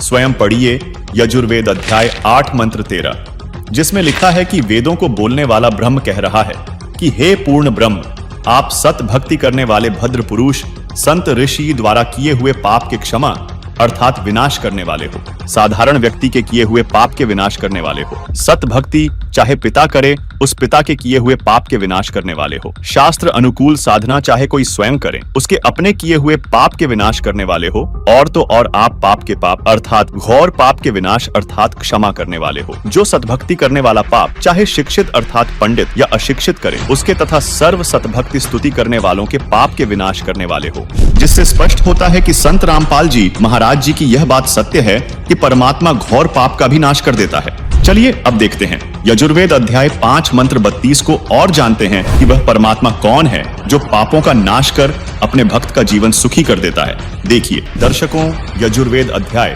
5 मंत्र 32 में लिखा है कि जो पूर्ण शांतिदायक है वह पाप का शत्रु अर्थात पाप विनाशक कबीर है। 2 स्थानों पर वास करता हुआ दुखदायी काल लोक में रहने वालों के कर्म बंधन का शत्रु अर्थात बंदी छोड़ रक्षा के लिए तुरंत आने वाला है। पवित्र करने वाला वायु के तुल्य है। सभा में अर्थात ओंकार ब्रह्म के 21 ब्रह्मंडों यानी ब्रह्म, ब्रह्मा, विष्णु, शिव तथा देवी देवताओं आदि की सभा है में जैसे चूहों की सभा में बिलाव की तरह शक्तिशाली राजाधिराज अर्थात कुल मालिक है। सर्व ऊर्जा स्रोत परमेश्वर वायु अर्थात प्रत्येक जीव का प्राणाधार है। आकाश के गुण शब्द रूप में अविनाशी है। जगत को त्यागने वाला अंतर्यामी जाना माना अर्थात सर्वविदित है। हवन में आहुति दिए घी का जैसे प्रारूप बदल जाता है अर्थात अधिक लाभदायक हो जाता है, ऐसे भक्ति से भक्त के गुण बदलने वाला स्वयं प्रकाशित सतलोक में रहने वाला है। भावार्थ है कि जो पूर्ण शांतिदायक है वह पाप नाशक परमेश्वर कबीरदेव यानी कबीर साहिब है। वह कर्मों के बंधन में बंधे हुओं के बंधन काटने वाला अर्थात बंदी छोड़ है, जो स्वयं प्रकाशित सतलोक में रहता है। यजुर्वेद के उपरोक्त मंत्र से सिद्ध होता है कि वास्तव में कबीर परमात्मा घोर पाप का भी नाश कर देता, जिससे हम सुखी होकर भक्ति कर सकते हैं। और इससे यह भी स्पष्ट होता है कि संत रामपाल जी महाराज द्वारा बताया जा रहा ज्ञान सत्य है। तो चलिए अब जानते हैं कि हमारे पाप कर्म कैसे समाप्त होंगे। दर्शकों, हम सभी जानते हैं तथा हमारे ये नकली धर्मगुरु व कथावाचक भी बताते हैं कि इस लोक यानी काल ब्रह्म के 21 ब्रह्मांडों का अटल विधान है कि जब तक हमारे संचित पाप कर्म समाप्त नहीं हो जाते तब तक प्राणी को अपने प्रत्येक कर्म का दंड स्वर्ग नरक तथा 84 लाख योनियों में भोगना पड़ता है। यानी जो व्यक्ति जैसा कर्म करेगा वैसा फल भोगना पड़ेगा। जबकि पवित्र यजुर्वेद अध्याय 8 मंत्र 13 में आपने पढ़ा कि परमात्मा घोर पाप का भी नाश कर सकता है। एक बार पुनः पढ़िए यजुर्वेद अध्याय 8 मंत्र 13 को, जिसमें लिखा है कि वेदों को बोलने वाला ब्रह्म कह रहा है कि हे पूर्ण ब्रह्म, आप सद्भक्ति करने वाले भद्र पुरुष संत ऋषि द्वारा किए हुए पाप के क्षमा अर्थात विनाश करने वाले हो, साधारण व्यक्ति के किए हुए पाप के विनाश करने वाले हो। सतभक्ति चाहे पिता करे, उस पिता के किए हुए पाप के विनाश करने वाले हो। शास्त्र अनुकूल साधना चाहे कोई स्वयं करे, उसके अपने किए हुए पाप के विनाश करने वाले हो। और तो और आप पाप के पाप अर्थात घोर पाप के विनाश अर्थात क्षमा करने वाले हो। जो सतभक्ति करने वाला पाप चाहे शिक्षित अर्थात पंडित या अशिक्षित करे, उसके तथा सर्व सतभक्ति स्तुति करने वालों के पाप के विनाश करने वाले हो। दर्शकों, यजुर्वेद 8 मंत्र 13 का कुछ स्वार्थी व नकली व्यक्ति यह भावार्थ लगा सकते हैं कि पाप करते रहो, बाद में परमात्मा आपके सर्व पापों का नाश कर देगा। तो इस विषय में संत गरीबदास जी ने अपने सामने धर्मराज व कबीर परमात्मा के मध्य हुई वार्ता में बताया है। सुनिए। यहाँ क्या बता रहे हैं कि परमात्मा जब ऊपर लेकर गए गरीबदास जी को, तो परमेश्वर के शरीर से वहां जब उसने देखा ऐसी चमक थी और धर्मराज अपनी सिंहासन पर विराजमान था, न्यायाधीश, परमात्मा वहां प्रवेश किया, एकदम वो कुर्सी छोड़ कर खड़ा हो गया, सिंहासन छोड़ कर। और ऐसे जैसे एक उच्च अधिकारी के सामने बहुत निम्न सत्र का अधिकारी करबद्ध होकर के सावधान हो जाता है और वो डांट लगाता है, उच्च अधिकारी छोटे अधिकारी को अपना आदेश देता है अपनी लैंग्वेज में, और वो सब स्वीकार्य करता है, जो एक शिष्टाचार होता है। तो क्या कहते हैं, धर्मराज दरबार में देई कबीर तलाक, मेरे भूले चूके हंस को तू पकड़िए मत कजाक। जिस धर्मराज के सामने ब्रह्मा विष्णु महेश की हिम्मत नहीं जाकर को अपशब्द बोल दे, ये तो आप यहीं देख लो, अपने चीफ जस्टिस के सामने प्रधानमंत्री की हिम्मत नहीं उसको जाकर कुछ, वहाँ प्रधानमंत्री के सामने भी सिंहासन नहीं छोड़ेगा चीफ जस्टिस। हाँ, राष्ट्रपति जब जाएगा उसने पद छोड़ना पड़ेगा राष्ट्रपति के लिए, हमारे राष्ट्रपति इतने सर्वमान्य होते। इसी प्रकार जब धर्मराज ने देखा कि राष्ट्रपति आगे यानी पूरी विश्व के मालिक एकदम कुर्सी छोड़कर खड़े हो गए, परमात्मा क्या कहने लगे, धर्मराज दरबार में देई कबीर तलाक, मेरे भूले चूके हंस को तू पकड़िए मत कजाक, कि मेरा हंस और गलती से नाम भी त्याग दिया हो, गलती से ना जान रहा हो, जानबूझ कर बकवाद करे, उसका तो माफी है नहीं। और किसी कारण से भी आपको ने नाम ले रखा है और आपका ना जान रहा है, फिर छोड़ छाड़ गए कुछ दिन, तो जब आपकी मृत्यु होगी तो परमात्मा कहते हैं आपको वहाँ ले जाया जाएगा धर्मराज के पास। तो क्या कहते हैं, आपने जो 2-4 साल भक्ति कर ली, 2-4 वर्ष संत दास के यथार्थ नाम की, तो इन सभी मंत्रों का जो जाप आप कर रहे हो शरीर के अंदर, ब्रह्मा जी, विष्णु जी, शिव जी, गणेश जी, दुर्गा जी का, इनकी बहुत सी भक्ति संग्रहित हो जाती है, क्योंकि ये बहुत गजब का मंत्र है। इसके आधार से फिर आपको कोई किसी को विष्णु जी के लोक में कुछ दिन जाना पड़ेगा, वहाँ पर पुण्य खत्म करोगे, फिर वहाँ से पुण्य खत्म होते ही आपको ब्रह्मा जी के लोक में भेज देंगे, वहाँ देवता बन करोगे, फिर विष्णु जी के लोक में, फिर शिव जी के लोक में, अपनी सारी पूंजी नाश करके और फिर नरक लोक में। अब परमात्मा कहते हैं, तो वहाँ जब धर्मदास जी को परमात्मा धर्मराज के दरबार में धमका रहे थे कि मेरे भूले चूके हंस को भी तो पकड़िए मत कजाक, खबरदार मेरे हंस को तूने, जिसने न्यू कह दिया कि मैं कबीर साहब का उपदेश ले रखा था, और आपको पता ही होगा वो कौन सा नाम जाप कर रहा है, उसकी भक्ति से पता लग जाएगा, तो उसको पकड़ना नहीं। फिर क्या कहता धर्मराज, क्या कहते हैं, बोले पुरुष कबीर से धर्मराय कर जोड़े, तुमरे हंस को पकड़ूं नहीं मन 2 लाख करोड़े। ने बोला जी आपके हंस न मैं नहीं पकड़ सकता, मैंने दोहाई है, लाख करोड़ दवाई।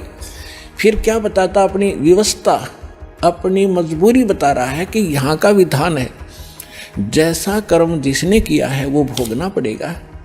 अब मेरे वो कागजों में होगा, तो यहाँ तो परमात्मा इस लिखत का हिसाब चलता है, जैसने जैसा कर्म किया वो भोगना पड़ेगा।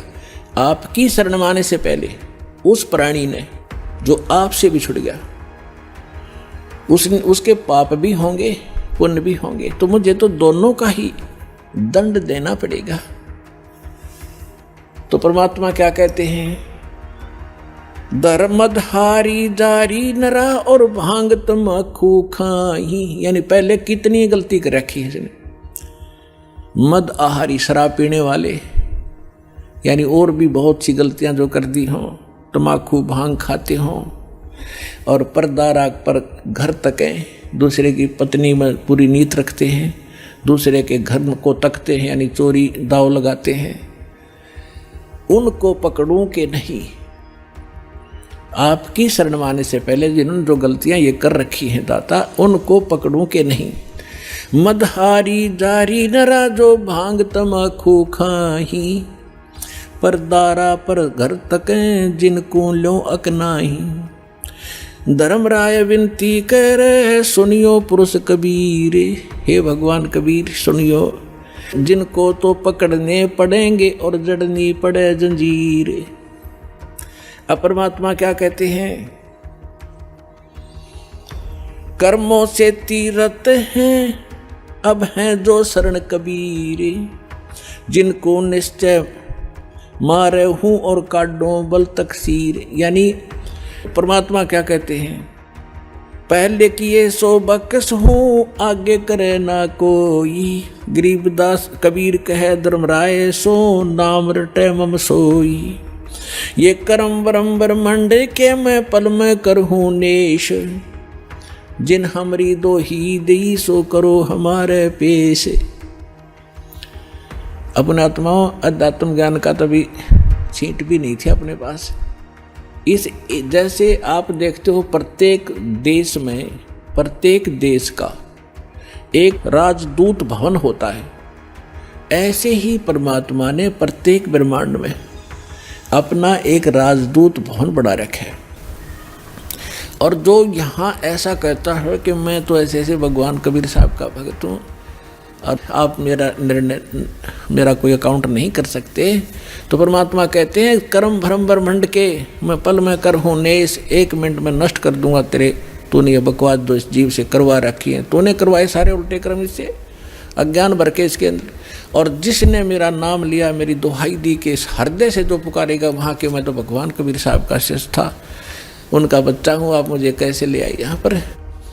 तो उनको मेरे पास, मेरे राजदूत भवन में करो हमारे पेश, तो उसका अकाउंट भी नहीं लेना, खबरदार, परमात्मा ने यहाँ तक बोल दिया। दर्शकों, अभी आपने धर्मराज और कबीर परमात्मा के मध्य हुई वार्ता को सुना, जिसमें संत गरीबदास जी ने स्पष्ट किया है कि गरीब पहले किए वो बख्श हूं, आगे करे ना कोई। कबीर कहे धर्मराय से नाम रटई मम सोई, गरीब कर्म भ्रम ब्रह्मंड के पल में करहूं नेश, जिन हमरी दो ही दई सो करो हमारे पेश। यानी कबीर परमात्मा धर्मराज से कहते हैं कि जो पाप कर्म मेरी शरण में आने से पहले किए थे उनको क्षमा कर दूंगा, आगे वह भक्त पाप कर्म नहीं करेगा। अर्थात जो हमारी सच्ची भक्ति पूर्ण संत से लेकर करेगा उसके सर्व पाप नाश कर दूंगा। तथा कबीर परमेश्वर ने पुनः कहा कि इस काल लोक के सर्व संचित वर्तमान व प्रारब्ध कर्म जो भ्रमित करके कराए गए हैं, मैं अपने भक्त के उन सब पाप कर्मों को एक क्षण में नष्ट कर दूंगा। जिन्होंने मेरी दुहाई दी है, यानी पुकार कर कहा है कि हम कबीर परमेश्वर के भक्त या भक्तमती हैं, उनका हिसाब अर्थात कर्मों का लेखा जोखा भी तू मत लेना, बल्कि उनको मेरे दरबार में त्रिकुटी पर बने सतगुरु स्थान पर पेश कर देना। उनके कर्मों का हिसाब मैं स्वयं करूंगा। दर्शकों, दिवाली का धुआं ठीक से छटता भी नहीं कि एक और परंपरा शुरू हो जाती है, गोवर्धन पूजा। सवाल यह है कि क्या यह प्रकृति की पूजा है या फिर एक और ऐसा अनुष्ठान जहां हम खुद भगवान कृष्ण के आदेशों को ही नजरअंदाज कर रहे हैं। सवाल नंबर 4, दीपावली के ठीक बाद मनाई जाने वाली यह गोवर्धन पूजा आखिर है क्या? क्या यह शास्त्रों में वर्णित है और क्या उस गोवर्धन पर्वत की परिक्रमा करने से वाकई कोई लाभ होता है? संत रामपाल जी महाराज ने बताया है कि गोवर्धन पूजा के विषय में धर्म गुरुओं द्वारा वह कहानी जो हमें सुनाई जाती है वह यह है कि श्री कृष्ण ने ब्रजवासियों को इंद्र जैसे देवताओं की पूजा करने से रोककर एक परम शक्ति की पूजा करने को कहा था। जब बौखलाए इंद्र ने बारिश से सब कुछ डुबोना चाहा, तो कृष्ण ने अपनी उंगली पर गोवर्धन पर्वत उठाकर सबकी रक्षा की। संदेश साफ था, बिचौलियों और छोटे मोटे देवताओं को पूजना बंद करो। पर आज हम क्या कर रहे हैं? हम उसी गोवर्धन पर्वत की परिक्रमा करके श्री कृष्ण को सम्मान देने का नाटक तो करते हैं, लेकिन साथ ही साथ उन्हीं देवी देवताओं की पूजा भी करते रहते हैं जिन्हें पूजने से कृष्ण जी ने मना किया था। यह तो श्री कृष्ण के आदेश की सीधी सीधी अवहेलना है। आप गोवर्धन की परिक्रमा करके असल में भगवान कृष्ण का अपमान कर रहे हैं और इस क्रिया के साइड इफेक्ट्स और भी खतरनाक हैं। यह शास्त्रोक्त साधना तो है नहीं, इसलिए इससे लाभ तो शून्य है, पर नुकसान की गारंटी पूरी है। जब श्रद्धालु परिक्रमा करते हैं तो उनके पैरों के नीचे लाखों करोड़ों कीड़े मकोड़े और जीव जंतु कुचलकर मर जाते हैं। आप गए थे पुण्य कमाने, लेकिन आपके खाते में जुड़ता है सिर्फ पाप। सूक्ष्म वेद में कहा भी गया है, पृथ्वी ऊपर पग जो धारे, कोटि जीव एक दिन में मारे।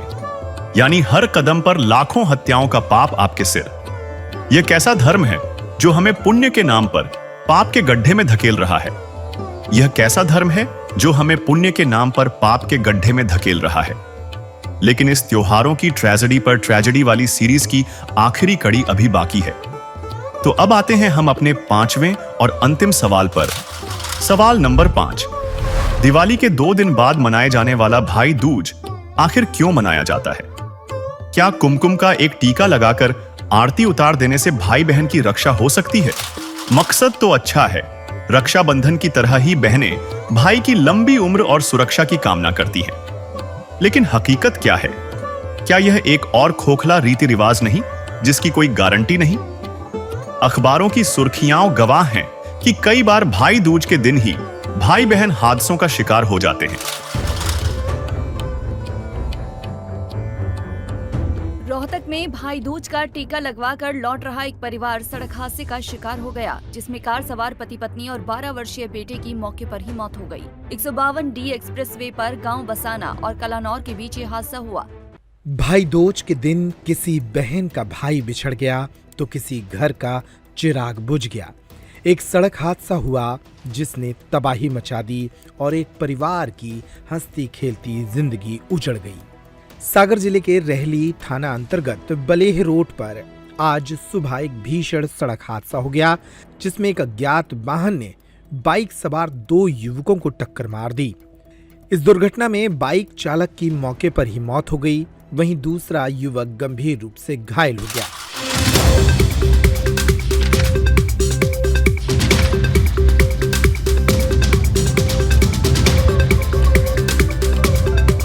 तो यह कैसा सेफ्टी मेजर है जो काम ही नहीं करता? और इसका जवाब भी वहीं मिलता है जहां बाकी सवालों के जवाब मिले थे। हमारे ही धर्म ग्रंथों के उस हिस्से में जिसे जानबूझकर नजरअंदाज किया जाता है। संत रामपाल जी महाराज ने अपने सत्संगों में बताया है कि ऋग्वेद मंडल 9 सूक्त 20 मंत्र 1 में साफ लिखा है कि असली रक्षक जो अविनाशी है और सबका पालनहार है, वह कबीरदेव यानी कबीर परमेश्वर है। तो दर्शकों, संत रामपाल जी महाराज द्वारा किए गए इस पूरे विश्लेषण से तस्वीर साफ होती है कि जिस दिवाली को हमने श्री राम की वापसी का जश्न समझा, वह असल में माता सीता के अपमान के बाद अयोध्या वासियों ने खुद ही बंद कर दी थी। आज हम सिर्फ एक मरी हुई परंपरा का बोझ ढो रहे हैं, जिसे प्रदूषण और हादसों का जंग लग चुका है। जिस गोवर्धन पूजा को हमने कृष्ण भक्ति समझा, वह असल में कृष्ण जी के ही आदेशों का खुला अपमान है, जहां हम पुण्य कमाने के चक्कर में लाखों जीवों की हत्या का पाप अपने सिर ले रहे हैं। और जिस भाई दूज को हमने रक्षा का कवच समझा, वह एक ऐसी परंपरा है जिसकी अपनी कोई गारंटी नहीं। यह सब शास्त्र विरुद्ध एक मनमाना आचरण है। इन त्योहारों को मनाने से न तो वह सुख समृद्धि मिल सकती है जिसका हमें लालच दिया जाता है, और न ही हमारी रक्षा हो सकती है। असली रक्षक, असली पाप नाशक और कर्म के बंधनों से छुड़ाने वाला बंदी छोड़ कोई और है। वह है कबीर परमेश्वर, जो हमें सिर्फ सुख समृद्धि नहीं बल्कि पूर्ण मोक्ष भी प्रदान कर सकता है। और अगर आपको इन त्योहारों के जाल से निकलकर उस असली शक्ति की यथार्थ भक्ति जाननी है, तो उसकी जानकारी के लिए आप संत रामपाल जी महाराज YouTube चैनल पर संत रामपाल जी महाराज के सत्संग देख सकते हैं। अब आपको कुछ भक्तों के अनुभव दिखाते हैं, परमात्मा कबीर परमेश्वर की शरण माने के बाद उनको कैसे सुख मिले। पहले वो कितने कष्ट से जीवन जी रहे थे और परमात्मा ने आज उनको हाथों पर रख लिया। समर्थ का शरणा गहो रंग होरी हो और कभू ना हो काज राम रंग होरी। दर्शकों, टेंशन और डिप्रेशन ऐसी समस्याएं हैं जो आजकल हर वर्ग के लोगों को अपना शिकार बनाती जा रही हैं। इनसे छुटकारा पाने और शांति का अनुभव प्राप्त करने के लिए लोग विभिन्न तरीके अपनाते हैं, लेकिन वास्तविक सुख शांति से अभी भी कोसों दूर है। आज हम आपको एक ऐसी ही शख्सियत की आपबीती से रूबरू करवाने जा रहे हैं जो इन सभी परेशानियों से बाहर उभर कर आ चुकी हैं। ये है अलीगढ़, उत्तर प्रदेश की खुशबू जी, जो डिप्रेशन के जाल में बुरी तरह फंसी हुई थी। हालात इतने खराब हो चुके थे कि इन्हें खुद की भी सुध नहीं रहती थी और इनके परिवार पर भी दुखों का पहाड़ टूटा हुआ था। लेकिन फिर अचानक 2013 में खुशबू जी को एक ऐसा शांतिदायक मार्ग मिला, जिसे अपनाने के बाद इन्होंने डिप्रेशन जैसी समस्या से पूरी तरह छुटकारा पा लिया है। आपको बता दें, खुशबू जी को यह शांति स्वरूप परमेश्वर कबीर साहिब जी की शरण में मिली। जिसे वर्तमान समय में संत रामपाल जी महाराज जी बता रहे हैं।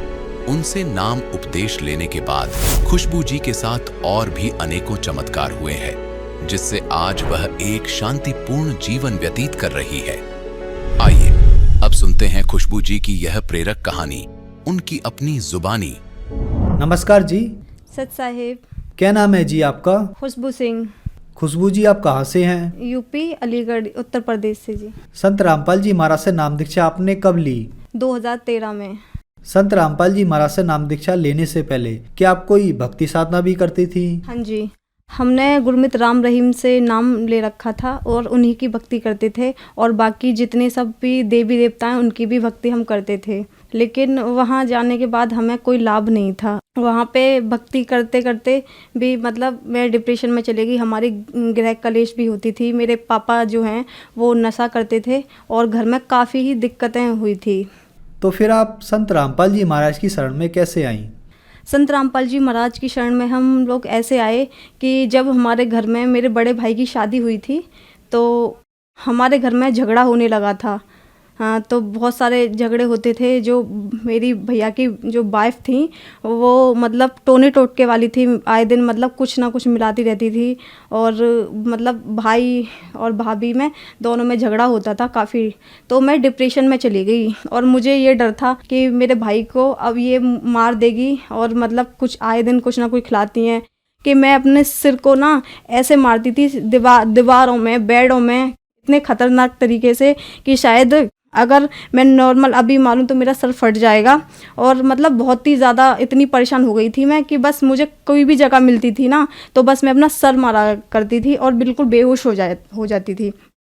कोई नहीं, फिर उसके बाद हमने मतलब एक आध दो तांत्रिकों पे दिखाया, किसी ने बताया कि आप वहाँ पे दिखा लो, तो सब ने बोला कि इस पे किया हुआ है और मतलब तुम्हारे घर में बहुत जादू मंत्र चला हुआ है। तो कोई नहीं, मम्मी ने हर जगह दिखाया, हमें कोई भी लाभ नहीं हुआ था। उसके बाद फिर हम लोग आगरा गए। मुझे आगरा केसी गुरनानी डॉक्टर हैं, वहाँ पे दिखाया, वहाँ मेरा टेस्ट कराया। तो उसने बोला कि इसके दिमाग में टेंशन है और कुछ भी नहीं है। तो उसने बोला कि ये दवा है ऐसे ऐसे, और इसको खा के अगर आराम मिल जाएगा तो इसे आराम मिल जाएगा, नहीं तो फिर उसके बाद तुम दोबारा इसको लेके आओ। तो मुझे वहाँ पे ले गए डॉक्टर पे। डॉक्टर के लाने के बाद उसी रास्ते से फिर हम मतलब जो मेहंदीपुर बालाजी हैं वहाँ पे मतलब मेरी मम्मी, मेरे भाई और मेरे भाई के कुछ दोस्त थे, वो वहाँ पे हम लोग गए बालाजी। वहाँ पे मतलब जो भी पूजा होती है वो सब वहाँ पे किया। मुझे वहाँ पे भी कोई लाभ नहीं था। मैं वहाँ पे भी ऐसे ही सर पटक रही थी, भाग रही थी, सबको मारती थी। जो भी रास्ते में मुझे मिलता था मैं उसको पीटती थी बुरी तरीके से। तो इस तरीके से मुझे मेरे घर वाले मतलब कभी कपड़े से बांधकर या फिर दोनों हाथ पकड़ के मुझे हर जगह ऐसे ले जाया करते थे। कोई नहीं, फिर वहाँ से आ गए। तो मेरी दीदी के ससुर संत रामपाल जी महाराज का सत्संग देखा करते थे। तो उन्होंने बोला कि अगर आप लोगों की मर्जी हो तो एक बार संत रामपाल जी महाराज ऐसे ऐसे हैं, और वो मतलब कितनी भी मतलब भयंकर से भयंकर बीमारी हो या कुछ भी गृह कलेश हो, कुछ भी हो, कितना भी कुछ भी कराया हो, वहाँ पे सब लोग ठीक हो जाते हैं। तो मेरी मम्मी ने बोला कि ठीक है, हमने हर जगह दिखा लिया, हमने हर तांत्रिक पे दिखा लिया, डॉक्टर पे दिखा लिया, सब ने बस ये दवा दे देते हैं, लेकिन कोई हमें लाभ नहीं था। मुझे बस यही प्रॉब्लम थी कि मुझे एकदम मतलब बेहोशी आती थी और मैं अपना सिर पकड़ के मतलब दीवारों में, बेडों में, जो भी जगह मुझे मिलती थी मैं हर जगह मारती थी अपने सिर को। कोई बात नहीं, फिर उसके बाद मेरी मम्मी ने प्लान बना लिया कि अब मुझे कुछ नहीं सुनना, और क्या कहते हैं ऐसे तो बहुत ज़्यादा परेशानी हो जाएगी, और क्या कहते हैं हम लोग संत रामपाल जी महाराज के मतलब जाएंगे आश्रम में और वहाँ से नाम उपदेश लेंगे। तो भी हम मतलब बोल दिया था मम्मी ने, लेकिन फिर भी नहीं जा पाए। हमने बाद में बोल दिया, मेरा भाई बोला ठीक है चलेंगे, लेकिन हम लोग नहीं जा पाए। फिर उसके बाद दूसरे दिन एक मतलब चलता फिरता बाबा आया और वो बोल रहा था कि मतलब तुम्हारे बेटे को 6 महीने का दिया हुआ है और 6 महीने के अंदर अंदर ये मर जाएगा। कोई बात नहीं, ये बात मैं सुन रही थी, मुझे होश आता था, और इसी बात को सोचते सोचते मैं एकदम मतलब बहुत ज़्यादा परेशान हो गई, बहुत ज़्यादा, इतना कि मेरा दिमाग मुझे खुद नहीं मालूम कि उस टाइम पर कहाँ चला गया। कोई बात नहीं, हम नहीं गए। फिर हमने उस बाबा से पूजा कराई अपने घर में, और मतलब जो भी उसने बताया वो सब किया। भैया का कॉल आया, आपने कुछ घर में कराया है? कि हाँ कराया, कि मुझे परेशानी हो रही है बहुत ज़्यादा।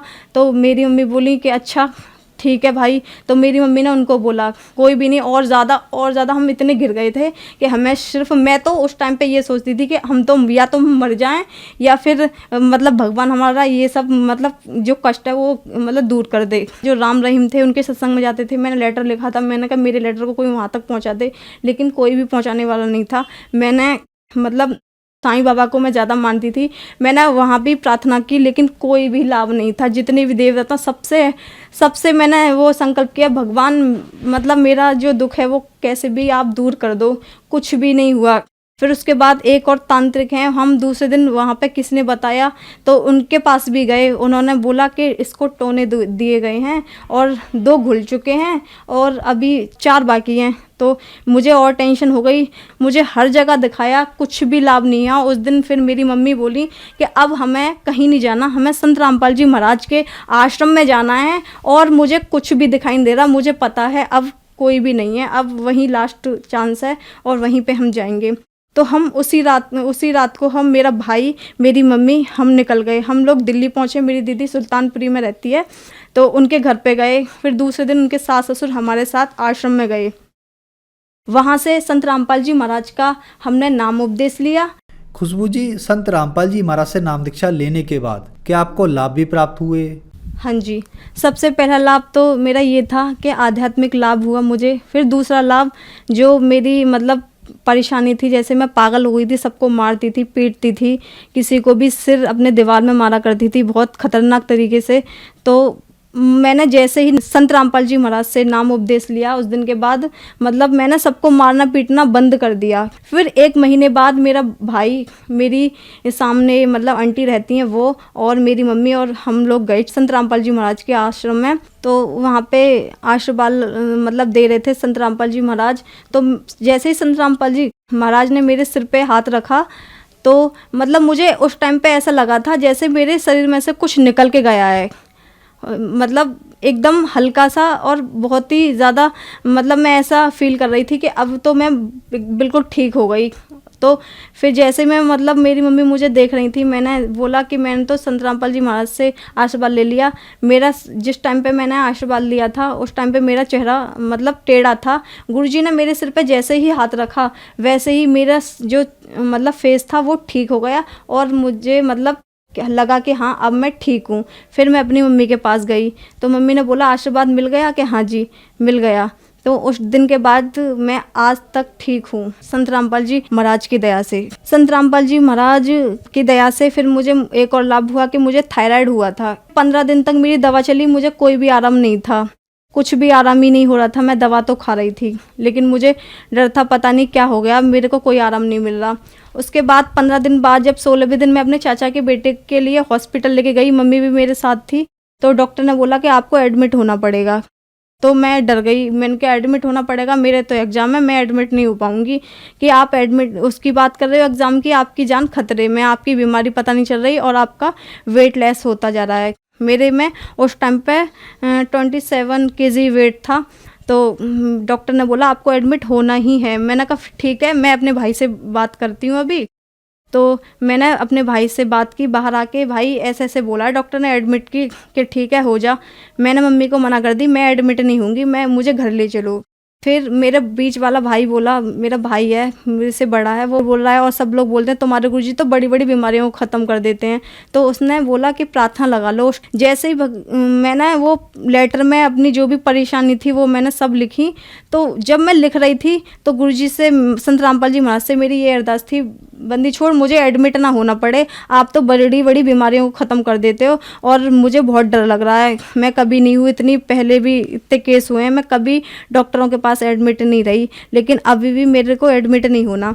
तो मैं लिखते लिखते बस इतनी सही हो गई थी उस टाइम पे मैं कि ये हो रही थी कि मैं बैठ सकती हूँ। अब जहाँ मुझे खड़ा नहीं हुआ जा रहा था वहाँ मतलब मैं सब कुछ कर रही थी, खाना पीना भी खा लिया मैंने, वो लेटर लिखते कहते हैं। फिर और यहाँ पर गुरुजी ने मुझे दर्शन दे दिए थे कि मतलब आशीर्वाद दिया, गुरुजी सत्संग कराएं और मुझे आशीर्वाद दिया और मैं उसी टाइम पे ठीक हो गई। और अभी तक मैंने कोई थायराइड की कोई भी दवा नहीं खाई, एक टैबलेट नहीं खाई। अब मुझे कुछ भी प्रॉब्लम नहीं है थायराइड की। अब मैंने टेस्ट भी कराया, मुझे कोई बीमारी नहीं है। डॉक्टर मानने को भी तैयार नहीं हो रहा था कि मतलब तुम ठीक कैसे हुई, ऐसा क्या खाया है। मैंने कहा कुछ नहीं खाया, और मैं आपको क्या बताऊं, हमारे गुरुजी हैं ऐसे ऐसे, और उनका बस मैंने मतलब अरदास की और आज मैं ठीक हूँ गुरुजी की दया से। मेरे पापा मतलब संत रामपाल जी महाराज का मतलब नाम उपदेश लेने से पहले सभी प्रकार का नशा करते थे। जितने भी तंबाकू, सिगरेट, दारू, लड़ाई झगड़ा घर में, मांस मंदरा सब खाते थे। लेकिन जब से संत रामपाल जी महाराज का हमने नाम उपदेश लिया है और उन्होंने लिया है, आज हम संत रामपाल जी महाराज की दया से आज हम पूरी तरीके से स्वस्थ हैं। हर प्रकार से हमारी आर्थिक स्थिति इतनी ख़राब थी कि हम ये सोचते थे कि भगवान हम रूखी खा लें, भूखे सो जाएं, लेकिन कर्ज ना हो। हम रात और दिन यही करते थे। जैसे ही हमने संत रामपाल जी महाराज का नाम उपदेश लिया और उनकी भक्ति करी, आज हम मतलब मैं सुबह से शाम तक बोलूँगी ना तो भी मैं संत रामपाल जी महाराज के बारे में बता नहीं पाऊँगी कि उन्होंने हमें कितने लाभ दिए हैं और हम कितने खुश हैं। ये तो सिर्फ हमारे आस पड़ोस हैं ना, वो भी जानते हैं कि हमने संत रामपाल जी महाराज का जो नाम लिया है उसके बाद हमें कितने लाभ हैं, और हमारा खर्चा कहाँ से चल रहा है, कैसे चल रहा है, हमें कुछ नहीं पता होता। बस हम ये है कि सिर्फ खाते हैं और हमारा मतलब सही ठीक ठाक से गुजारा चल रहा है। हमारी सारी चीज़ें ठीक हैं संत रामपाल जी महाराज की दया से। और हमारे भाई का एक्सीडेंट हुआ था, वो ऑफिस से आ रहे थे, तो उनका ये जो नीचे की साइड है कूल्हा, ये पूरा खराब था, उनका पैर भी टूटा था, हाथ भी। तो जब मतलब भाई का कूल्हा टूटा था तो काफ़ी टाइम तक बेड रेस्ट पे थे, तो चल नहीं पा रहे थे। डॉक्टरों ने जवाब दे दिया था कि ये मतलब इसका ऑपरेशन होगा और कूल्हा चेंज होगा और इसकी कोई भी गारंटी नहीं है कि ये चल पाएंगे। तो मेरा भाई वहाँ से आया, बोला कि मम्मी मुझे ऐसे से बोला है। तो मम्मी ने बोली गुरुजी हैं हमारे करने वाले और संत रामपाल जी महाराज, और वो तो अंधों को आंख देते हैं, मतलब सब चीज़ वो करने वाले हैं। तू दंडवत प्रणाम कर और गुरुजी से अरदास कर। छोटे भाई ने अरदास करी कि गुरुजी हम ऐसे ऐसे बोला है। तो गुरुजी ने बोली बेटा परमात्मा दया करेंगे। उस दिन का ये दिन है, आज तक उनके 8 फ्रैक्चर थे, वो कहाँ पे कैसे ठीक हो गए बिन दवा के। उन्होंने कोई कैसी भी मेडिसिन नहीं ली, कोई भी ट्रीटमेंट नहीं कराया, कोई ऑपरेशन, बिन ऑपरेशन के बिन दवा के आज वो ठीक हैं, स्वस्थ हैं, जॉब कर रहे हैं और कोई भी उन्हें प्रॉब्लम नहीं है, ना चलने में ना वैसे। संत रामपाल जी महाराज की दया से कोई बता नहीं सकता कि उनका एक्सीडेंट भी हुआ था। खुशबू जी क्या काम करती हैं आप? मैं 12th की स्टूडेंट हूँ और मैंने ITI कर रखी है गुरुजी की दया, संत रामपाल जी महाराज की दया से। खुशबू जी आप 12th की स्टूडेंट हैं और आपने संत रामपाल जी महाराज से नाम दीक्षा ले रखी है। कुछ लोगों का मानना है कि संत रामपाल जी महाराज से उनकी अनुयायी अंधश्रद्धा के तहत जुड़ते हैं, क्या यह बात सही है? जो लोग ये बोलते हैं कि अंधश्रद्धा से जुड़ते हैं, उनके लिए मैं ये कहना चाहूँगी, आज की डेट में ना सभी एजुकेटेड हैं, तो संत रामपाल जी महाराज जो ज्ञान बताते हैं वो सभी वेदों के अकॉर्डिंग है, उसमें मतलब कोई भी अंधश्रद्धा नहीं है। अंधश्रद्धा ज्ञान तो वह होता है जो वेदों के अलावा कोई ज्ञान देता हो, जैसे अन्य गुरु देते हैं जहाँ कोई प्रमाण नहीं होता, जबकि संत रामपाल जी महाराज तो पूरा प्रमाण सहित बताते हैं कि हमारा पूर्ण परमात्मा मतलब सहशरीर है, ठीक है। और बाकी अन्य गुरु किसी ने भी आज तक यह नहीं बताया कि परमात्मा साकार है। जो श्रद्धालु आज आपको टीवी पर देख रहे हैं, आप उन्हें क्या संदेश देना चाहेंगी? मैं संदेश तो नहीं दे सकती, लेकिन उनसे हाथ जोड़ के प्रार्थना ज़रूर है कि संत रामपाल जी महाराज पे मतलब बोलने से पहले कि वो सभी गुरुओं की बुराइयां करते हैं या फिर भक्ति छुड़वाते हैं, एक बार, केवल एक बार मेरे भाई बहन जितने भी हैं ना, वो सिर्फ एक संत रामपाल जी महाराज का एक बार सत्संग तो सुने, देखें तो सही, समझे तो सही,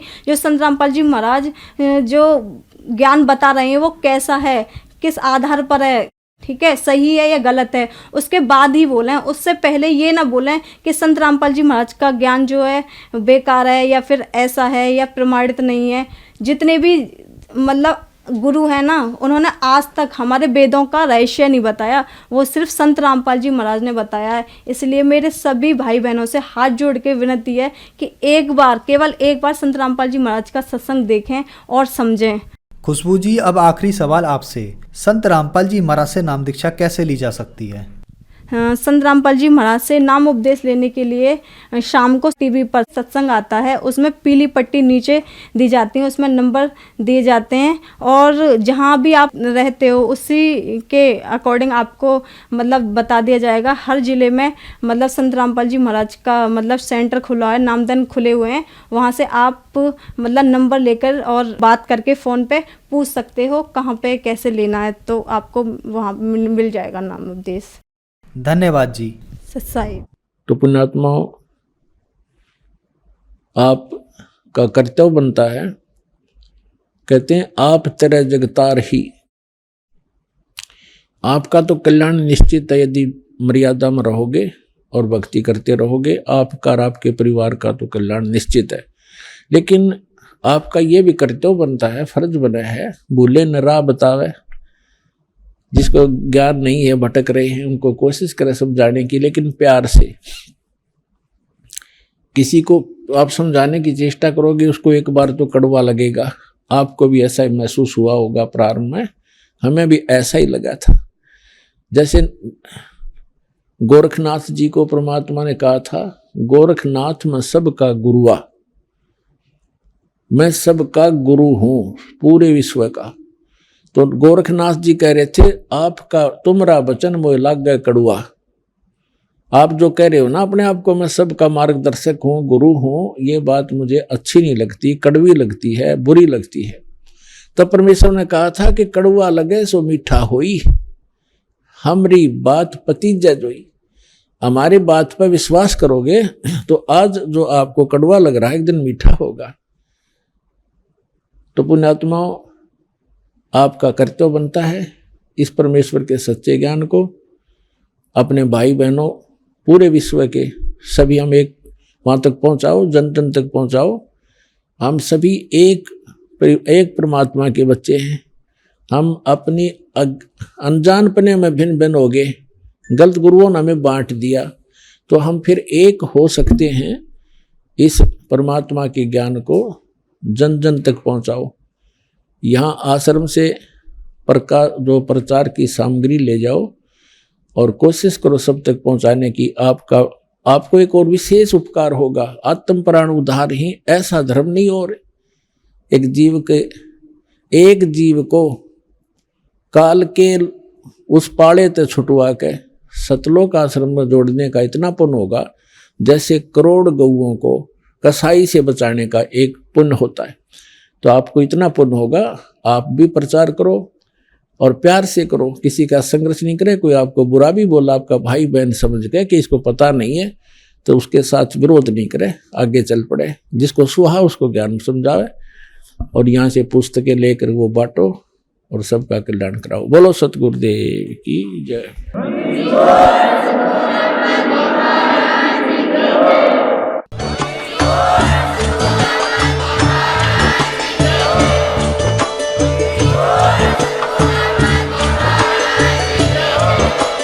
आप सुन रहे थे जगत गुरु तत्वदर्शी संत रामपाल जी महाराज जी के मंगल प्रवचन। अधिक जानकारी के लिए विजिट कीजिए हमारी वेबसाइट www.jagatgururampalji.org। संत रामपाल जी महाराज जी के शुभ आशीर्वाद से पूरे विश्व भर में 500 से भी ज्यादा नाम दीक्षा केंद्र हैं, जिन पर संत रामपाल जी महाराज जी द्वारा ऑनलाइन निशुल्क नाम दीक्षा दी जा रही है। अपने नजदीकी नाम दीक्षा केंद्र का पता करने के लिए संपर्क करें 8222880541।